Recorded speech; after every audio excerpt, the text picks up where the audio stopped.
नमस्कार दोस्तों, स्वागत है आपका हिंदी नॉलेज शो में। तो दोस्तों, ये बात तो आप सभी लोग जानते हैं कि भारत चाहता है कि उसे एक यूनाइटेड नेशन में परमानेंट सीट मिल जाए। इसका कारण यह है कि जब तक किसी देश को यूनाइटेड नेशन की परमानेंट सीट नहीं मिलती, वो फुल्ली एक सुपर पावर नहीं कहला सकता, चाहे वो कितना भी ताकतवर देश क्यों ना बन जाए। और भारत इसके लिए लगातार प्रयास करता आया है और भारत हर बाधा को पार कर लेता है, लेकिन अंत में अपनी सबसे बड़ी मुसीबत से फिर टकरा जाता है। वो है चीन और चीन का वीटो पावर। दरअसल 5 देश इस समय यूनाइटेड नेशन की परमानेंट सीट के मेंबर हैं। इनमें है अमेरिका, ब्रिटेन, फ्रांस, रूस और चीन। बात करें तो फ्रांस, रूस, ब्रिटेन और अमेरिका भारत का हमेशा से ही समर्थन करते आए हैं। रोड़ा है चीन। चीन जब भी वीटो पावर कर देता है तो सारे प्रस्ताव और भारत का प्रस्ताव भी रुक जाता है। वीटो पावर परमानेंट सीट के जो मेंबर हैं इनके पास ही है।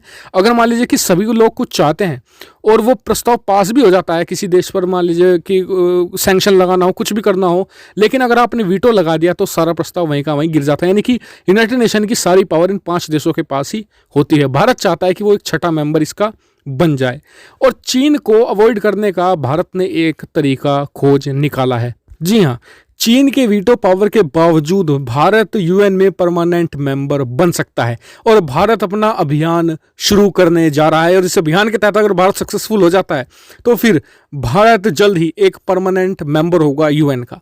क्या करने जा रहा है मैं आपको सबको डिटेल से बताने वाला हूं। मेरे साथ आप इस वीडियो में तक बने रहिएगा। लेकिन उससे पहले अगर आपने अभी तक मुझे ट्विटर और इंस्टाग्राम पर फॉलो नहीं किया है तो कर लीजिए। वहाँ पर मैं अब रेगुलर हूँ और वहाँ पर और ज़्यादा इंटरेक्शन रहती है, क्योंकि वहाँ पर कम लोगों ने अभी ज्वाइन किया है। तो आप मुझसे कुछ सवाल पूछेंगे तो आंसर देने की काफ़ी ज़्यादा चांसेस रहते हैं। तो चलिए उस वीडियो में हम शुरू कर लेते हैं। तो दोस्तों, भारत के अलावा 3 देश और हैं दुनिया में जो चाहते हैं कि उन्हें एक यूनाइटेड नेशन में परमानेंट सीट हासिल हो जाए। भारत के अलावा है ब्राज़ील, जर्मनी और जापान, और चौथा देश है भारत। और चारों देशों ने मिलकर एक ग्रुप बना रखा है कि चारों मिलकर एक लॉबिंग करते हैं, पूरी दुनिया में देशों को मनाते हैं कि सब उन्हें सपोर्ट करें। लेकिन चारों का ही एकमात्र दुश्मन है चीन। चीन इन चारों को ही सपोर्ट नहीं करता है। तो ऐसे में चारों देशों ने मिल बैठकर एक रास्ता खोज निकाला है। रास्ता है रेजुलेशन का और रिफॉर्म का यूनाइटेड नेशन के।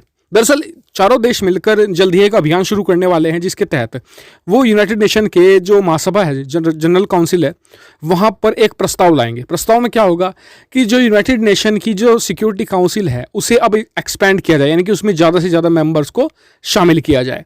और इस प्रस्ताव को आप कहेंगे कि चीन फिर पास होने देगा, उस पर तो वीटो है। लेकिन वीटो को अवॉइड करने का एक तरीका है कि भारत अगर 130 से ज़्यादा मेंबर को राजी कर ले कि वो वोट करें, यानी कि 2/3 से ज़्यादा मतलब कि वोट चाहिए होंगे, इतने मतलब कि जितने भी टोटल वोट्स हैं उसका करीबन 66 से 67% वोट अगर भारत इस रेजोल्यूशन के प्रस्ताव के समर्थन में करवा देता है तो चीन कितनी वीटो पावर लगा ले, चाहे कुछ कर ले, ये प्रस्ताव पारित हो जाएगा। और यूएन फिर इस मामले पर चर्चा करेगा कि किन देशों को यूनाइटेड नेशन की सिक्योरिटी काउंसिल में अब जगह दी जाए, क्योंकि अभी तक कोई ऐसा प्रावधान नहीं है यूनाइटेड नेशन में कि जो सिक्योरिटी काउंसिल है उसका एक्सपेंशन हो, यानी कि उसमें और मेंबर ऐड हो। हर बार चीन इसी बात को लेकर कहता है कि हम मेंबर ऐड किस कारण से करें, क्योंकि यूनाइटेड नेशन के जो कॉन्स्टिट्यूशन एक तरीके से जो मेमोरेंडम है उसमें कहीं भी नहीं लिखा है कि 5 से ज़्यादा मेंबर होने चाहिए या इसमें भविष्य में कभी ऐड करें। तो यानी कि भारत इस जो चीन की जो क्वेरी है इसे बिल्कुल खत्म कर देना चाहता है।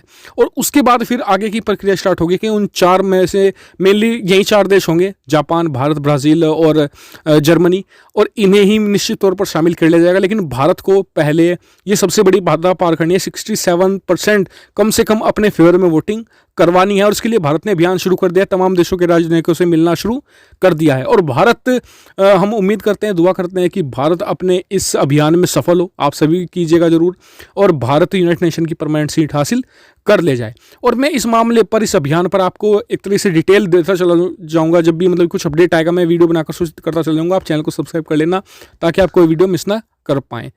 Thank you for watching video.